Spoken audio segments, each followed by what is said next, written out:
Morning Show, broadcasting to you today on Channel 9, on WJOP-LP Newburyport at FM 96.3, and also on Newburyport Community Media's YouTube channel at ncmhub.org. I'm your host, Mary Jacobsen, and I'm just delighted to welcome today's guest.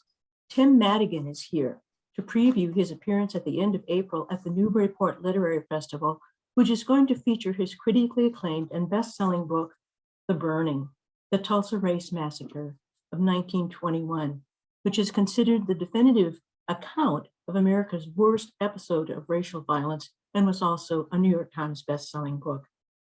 Tim has had a journalism career spanning more than 3 decades, writing for the Washington Post, the Chicago Tribune, Politico, Reader's Digest, and for 30 years on the Fort Worth Star-Telegram. He's also written a memoir about his long and close friendship with Mr. Rogers called I'm Proud of You, My Friendship with Fred Rogers. Tim, welcome. Thank you so much for taking time to visit the morning show and talk to us about your important book. No, Mary, it's so good to be with you. Thanks for having me. Oh, my pleasure entirely. Well, you know, Tim, I wanted to start out. One of the things you talk about in the beginning of your book is the feeling of astonishment that you felt in the year 2000 when your editor at the Fort Worth Star-Telegram initially suggested that you do a story about the Tulsa Massacre. And you were astonished that prior to her inquiry, you hadn't known about it. And I think it's proven true that most people in America didn't, even people in Tulsa didn't know about it until there was an HBO Marvel-inspired show called Watchmen, which started with jaw-dropping scenes of the Tulsa Massacre with planes actually strafing people on the street.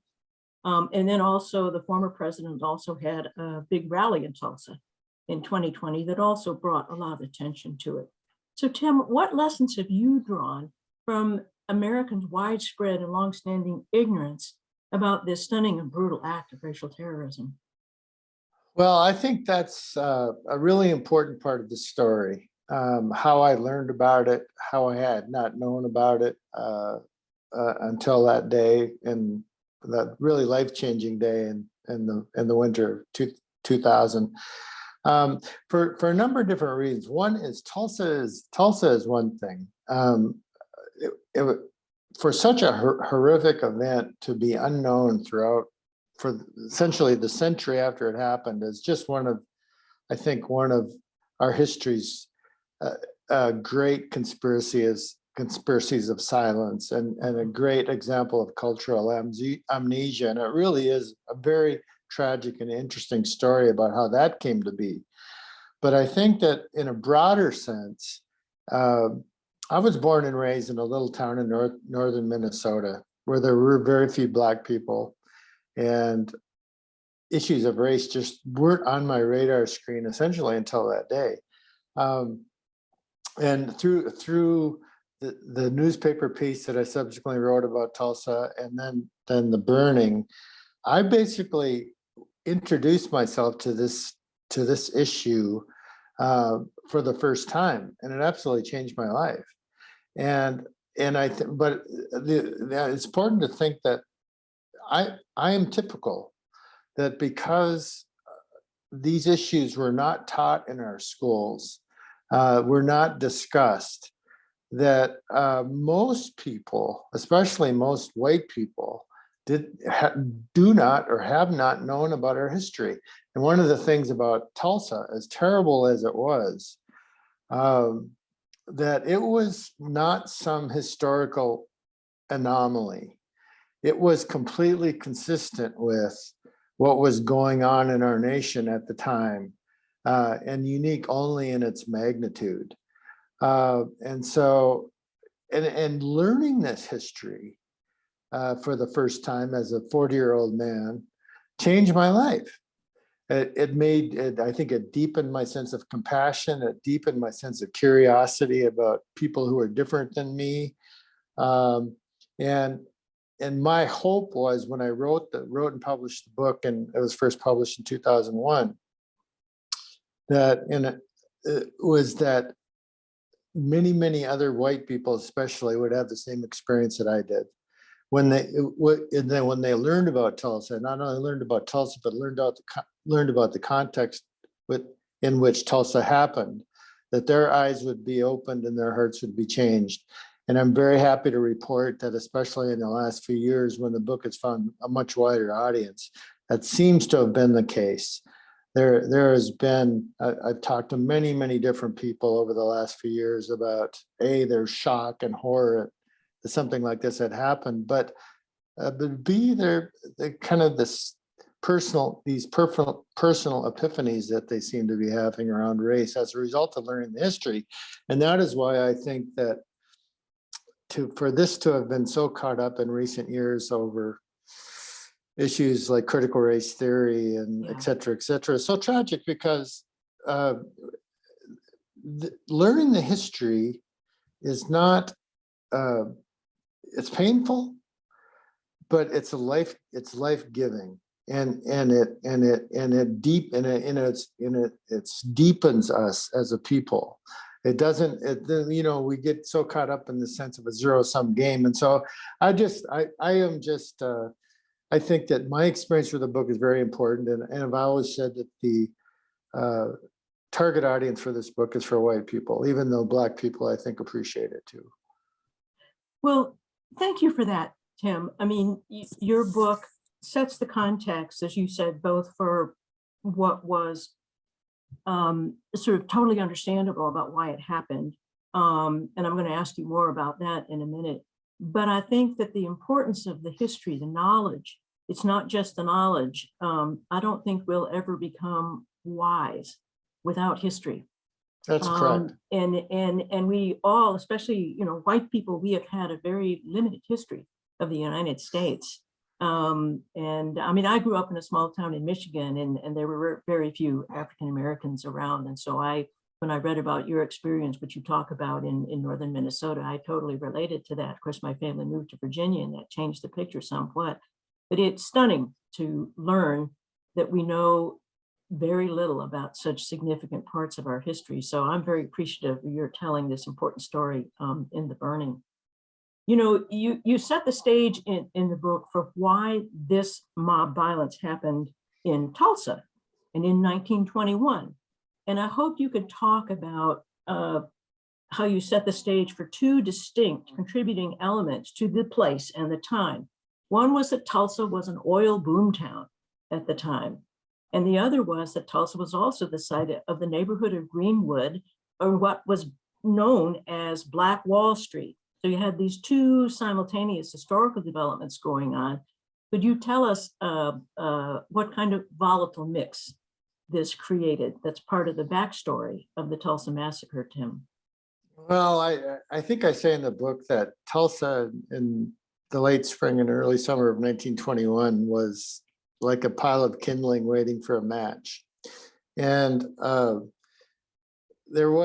Tulsa was a boom town. It was where it became a booming metropolis virtually overnight. There was a lot of money, and it's very interesting. The dynamic is that African Americans came to Tulsa to capitalize on the boom because people flush with money need gardeners and chauffeurs and shoeshine boys and maids and domestics and bricklayers and et cetera, et cetera. And so what they would do was they would essentially disappear over the tracks into White Tulsa and make a good living, and then they'd come back to Greenwood, and this professional entrepreneur class had sprung up to basically cater to these people who were making good livings on the white side of town. And it was very prosperous.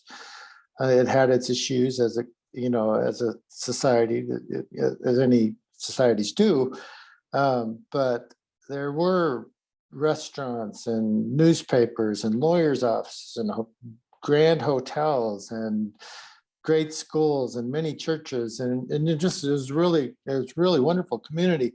But I was having this conversation with an African American friend of mine just a few days ago, and one of the most sad and tragic aspects of this whole thing is to be a successful African American in that day was a dangerous thing.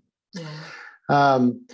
Because almost immediately and almost universally, especially in the South, a successful African American was seen as uppity, that they had gone beyond their place, and they inspired. And there was so much race hatred just kind of baked into the psyche of Americans, especially in the South. What was that? It inspired so much jealousy.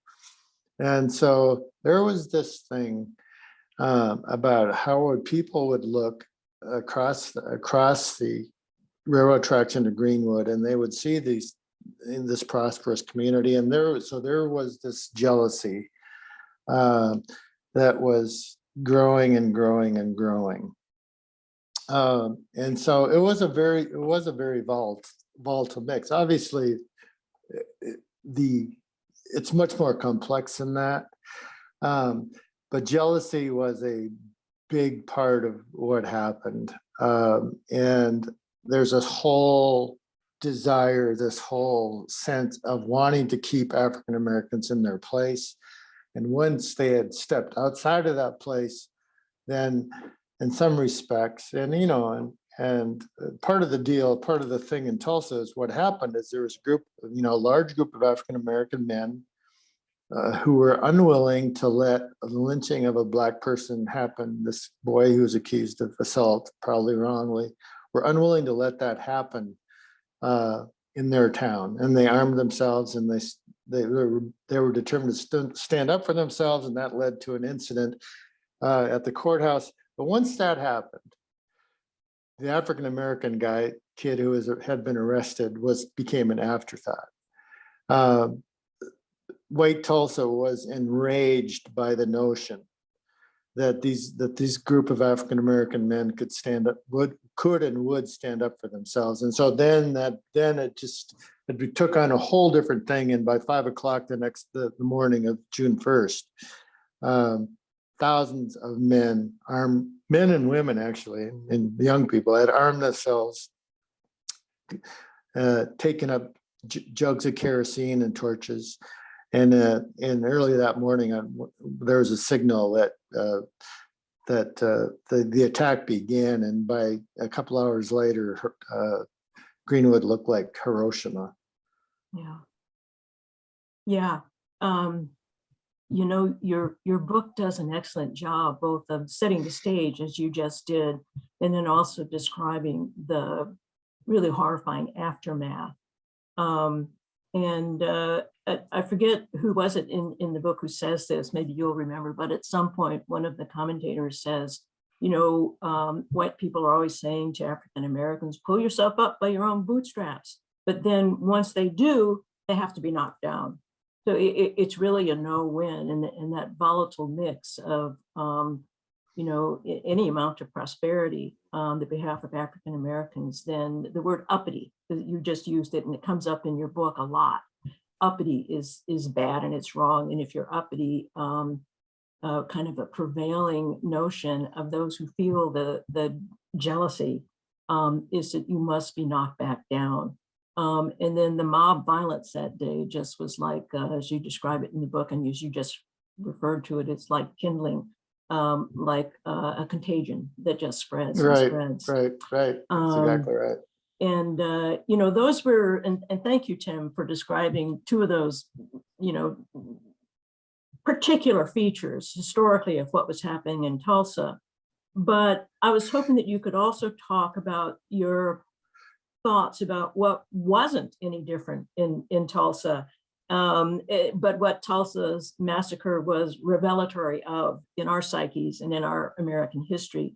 In other words, what aspects of human behavior and emotions did Tulsa have in common with atrocities anywhere and everywhere? And this seems like a particularly, sadly, relevant time to be talking about atrocities. So what, Tim, because I know it comes through in the book how thoughtful you've been about this whole incident. So what does Tulsa reveal about us as human beings? And what elements did the Tulsa Massacre have in common with atrocities in general everywhere they evolve and unfold around the globe? Well, it's a good question and a difficult question to answer in terms of what it reveals about us. But one of the things that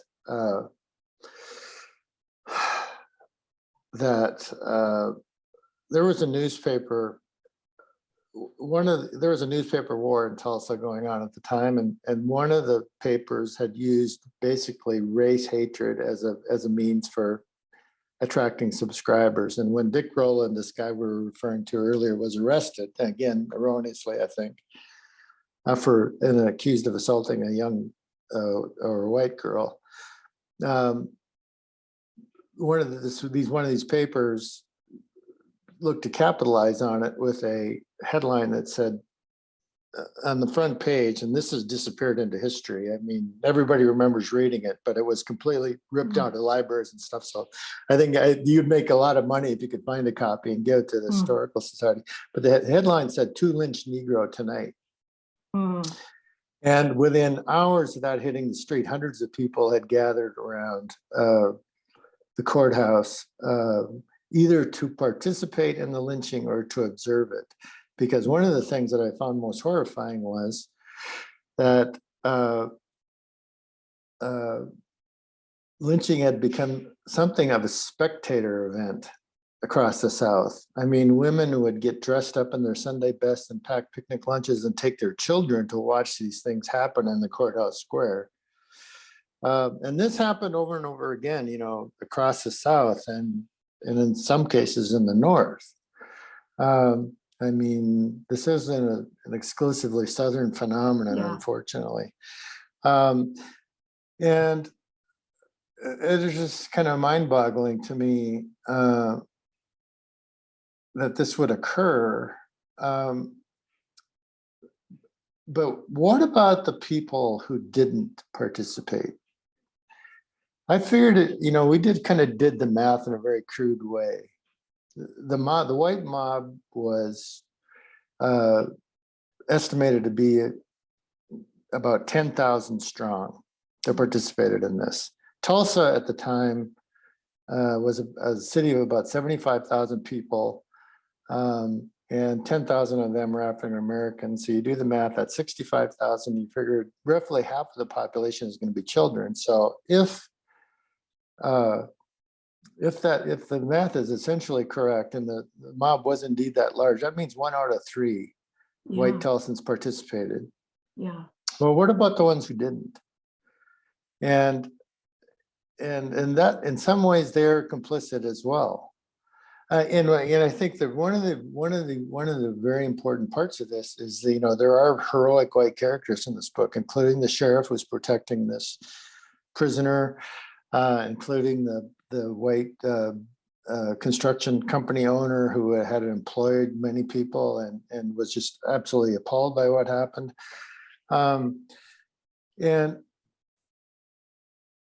But this dark strain in the human heart is allowed to flourish when other people either do nothing or just kind of hold their tongues. And I think that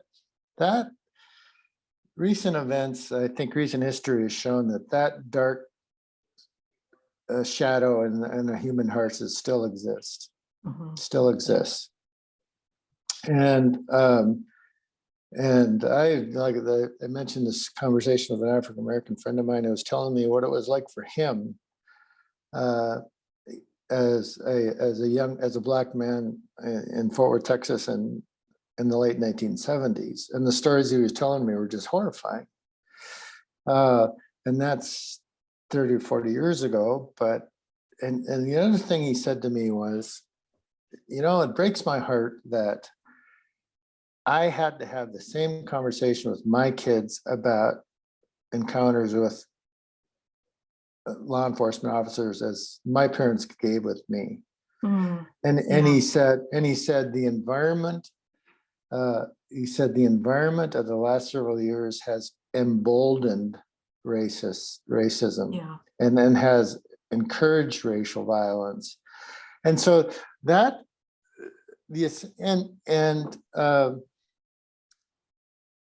to African Americans, what happened in Tulsa in 1921 wasn't a historical event. Many of them, at least those who I've talked to, believe that basically the underpinnings of what happened there is a contemporary reality. Mhm.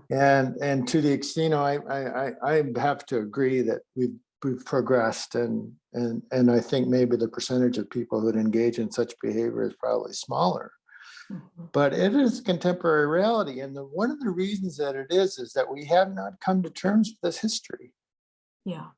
And I didn't think, frankly, that I would live, it was very discouraging after I wrote this book, and I was realized and I understood for the first time how deep the chasm was in between the races, and how much was boiling just beneath the surface. And I knew that some sort of reckoning was inevitable, but I didn't think that I was going to be alive to see it, frankly.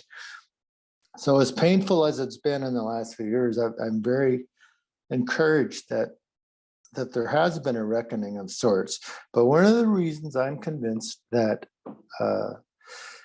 this darkness still exists in our society is because one of the biggest reasons is that we haven't confronted it. We don't know the history. Yeah. And so I think that is why this topic is, these conversations, my book, and other books like them are so very important right now. Yeah. Yeah. We need the history, and we need a history that's layered and complex. And your book does that, Tim. It really is layered and complex, and it includes the voices of many, many different people, because you interviewed, I don't know how long it took you to do the interviews, Tim, but clearly it was very comprehensive. And that relates to one of the questions that I wanted to ask you, because I know that you talk to many, many survivors, and ones still living, and also descendants of survivors. And one of the most engaging aspects of the book are the individual histories that you share. And I'm sure that you'll share more when you do your presentation at the Literary Festival. But today, as we close, I was hoping that you could maybe talk about one person or one interview that really has lingered for you, that was really especially moving or revealing for you, and share that with us now. Well, there were so many, and I was so fortunate that I came to this story in the year 2000, when so many of these people were still alive, and very few of them. I mean, I think there are 2 or 3 survivors left alive now. But I did, and it wasn't as if I showed up on their doorstep and knocked on the door and this white guy saying, "Would you talk to me?" I had people in the community were very generously served as my intermediaries, and so I talked to 20 or 30 survivors, and to a person, they were all just they were kids when it happened, but they could still smell the smoke and hear the screams and hear the gunfire. Wow. And until a few years previous to my talking to them, they still lived in fear. But they're also gracious. And the story that begins the book essentially is the conversation I had with Eldoris McCondersey, who is 8 or 9 years old, and thought everything was fine until her mom woke her up and said, "Eldoris, we need to go. The white people are killing the colored folks." And then she's dragged out of the house by her parents and into the stream of refugees heading away from where the worst of it was. And she saw these planes in the sky, and all of a sudden she was describing this for me. She called them or like fat raindrops hitting the ground around her, and she realized they were bullets. And she fled into a chicken coop, and when she got in there, it was already crowded with other people trying to find shelter, and her father eventually pulled her back into the line of refugees. They survived, but they didn't talk about it for 60, 70, 80 years. And when we were sitting there that day in her house, and she's this lovely person, she gets up and she walks across her living room, and she grabs a couple of Kleenex out of a box she had there, and she said, "I should know better than to talk about that day without Mm. holding a few of these. But this is something my wife and I were just talking about this morning. George Monroe is another delightful person I talked to, and he was a man in his 80s, I think, when we sat down one night. And he was telling me the story about how when the mob came to their house, their dad wasn't there for some reason. The mob came to their house, and his sister, pulled him underneath a bed to hide. He was probably 6 or 8 years old, but his hand was sticking out from the bed, and then one of the mobsters stepped on his hand, and so the sister threw her hand over George's mouth to keep him from screaming. And anyway, they eventually did what they did, looted the house, set it afire, and you know, it was a horrible thing. But the thing about that night that was so wonderful is at the end of our conversation, he says, "Hang on a second," and he disappears into someplace into his house, and he comes back and he's holding a penny, a charred penny that he and his family had recovered from their house. And he said, "I want you to have this Oh my as gosh. a means, you know, I don't remember exact words was, but as a means of remembrance or to remember or whatever it was." And my wife said, I looked at that penny just the other day, and it's become this really important kind of talisman in my life, Yeah. a reminder. You know, it stands for so much, not only the horror of that day, but the grace and generosity of those people who did so much. I mean, one of the big parts of this story that probably doesn't get enough attention is how Greenwood rebuilt after that. Mm-hmm. I think that it's very important to African-American people that part of the story is told too, that it wasn't just their victims, and you know, and again, this is a metaphor for much broader reality, in that for all they've suffered over the years, African Americans have achieved amazing things. Yes, And absolutely. and there was a term that I heard started hearing a couple of years ago, that in spite of, that is very, very important, I think, to Black people, and I think that's, you know, so I mean, the grace of these people, the endurance of these people, they've just kind of left a mark on my heart, and I just, it was such a blessing to me to be able to meet them and hear their stories. Oh, Tim, that's a great story. I can picture the penny, Right, and right. it's very moving. And you're a wonderful storyteller. And thank you so much. I really appreciate your taking the time to visit the show. And here's the book again. To learn more stories from Tim and more about the Tulsa Massacre, you're going to want to join him at the Newburyport Literary Festival. For information about that, go to newburyportliteraryfestival.org. It's taking place from April 29th to May 1st. To learn more about Tim and his other books and his history, he has his own website, www.timmadigan.net, N-E-T. Tim, thank you. I can't thank you enough. It's been wonderful to talk to you. Likewise, Mary, and you take care of yourself. Thank you so much. You too.